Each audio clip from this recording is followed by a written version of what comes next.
ನನ್ನ ಹೆಸರು ಮಂಜು ಕುದರಿಮೋತಿ. ಕಲ್ಲಿನ ತೊಟ್ಟೆ ಮತ್ತು ಆನೆಕೊಳ ಇದರ ಬಗ್ಗೆ ನನ್ನದೇ ಆದ ಸ್ವಂತ ಬರವಣಿಗೆ ಮತ್ತು ವಿಡಿಯೋ ರೂಪದ ಚಿತ್ರಕಲವನ್ನು ಮಾಡಿದ್ದೇನೆ.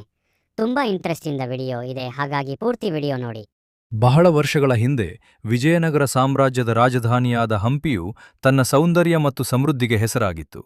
ಅರಮನೆಯ ಆವರಣದಲ್ಲಿ ಭವ್ಯವಾದ ಒಂದು ಆನೆಕೊಳವಿತ್ತು. ಇದು ಕೇವಲ ಜಲಮೂಲವಾಗಿರದೆ ರಾಜಮನೆತನದ ಆನೆಗಳ ನೆಚ್ಚಿನ ತಾಣವಾಗಿತ್ತು. ಪ್ರತಿದಿನ ಬೆಳಿಗ್ಗೆ ಮಾವುತರು ಆನೆಗಳನ್ನು ಈ ಕೊಳಕ್ಕೆ ಕರೆತರುತ್ತಿದ್ದರು.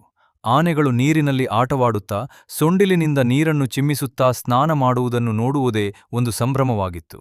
ಈ ಕೊಳದ ಪಕ್ಕದಲ್ಲೇ ಅದ್ಭುತವಾಗಿ ಕೆತ್ತಲ್ಪಟ್ಟ ಒಂದು ಕಲ್ಲಿನ ತೊಟ್ಟಿಯಿತ್ತು. ಇದು ಕೇವಲ ಕಲ್ಲಿನ ರಚನೆಯಾಗಿರಲಿಲ್ಲ, ಬದಲಾಗಿ ಅಂದಿನ ಕಾಲದ ಕಲಾಶ್ರೀಮಂತಿಕೆಗೆ ಸಾಕ್ಷಿಯಾಗಿತ್ತು. ನಗರಕ್ಕೆ ಬರುವ ಪ್ರವಾಸಿಗರು ಮತ್ತು ಸ್ಥಳೀಯರು ಈ ಕಲ್ಲಿನ ತೊಟ್ಟಿಯ ಬಳಿ ಬಂದು ದಣಿವಾರಿಸಿಕೊಳ್ಳುತ್ತಿದ್ದರು. ಈ ತೊಟ್ಟಿಯಲ್ಲಿ ಸದಾ ತಂಪಾದ ನೀರು ತುಂಬಿರುತ್ತಿತ್ತು. ಇದು ಜನರ ದಾಹವನ್ನು ನೀಗಿಸುತ್ತಿತ್ತು. ಒಮ್ಮೆ ಒಬ್ಬ ಪ್ರವಾಸಿ ಯುವತಿ ಈ ಐತಿಹಾಸಿಕ ತಾಣಕ್ಕೆ ಭೇಟಿ ನೀಡಿದಾಗ ಅವಳು ಈ ಕಲ್ಲಿನ ತೊಟ್ಟಿಯ ಮೇಲೆ ಕೈಯಿಟ್ಟು ಅದರ ಕೆತ್ತನೆಯನ್ನು ಆನಂದಿಸಿದಳು. ಅವಳಿಗೆ ಆ ಕಲ್ಲು ಕೇವಲ ಜಡವಸ್ತುವಾಗಿ ಕಾಣಲಿಲ್ಲ, ಬದಲಾಗಿ ಶತಮಾನಗಳ ಇತಿಹಾಸವನ್ನು ಹೇಳುತ್ತಿರುವಂತೆ ಭಾಸವಾಯಿತು.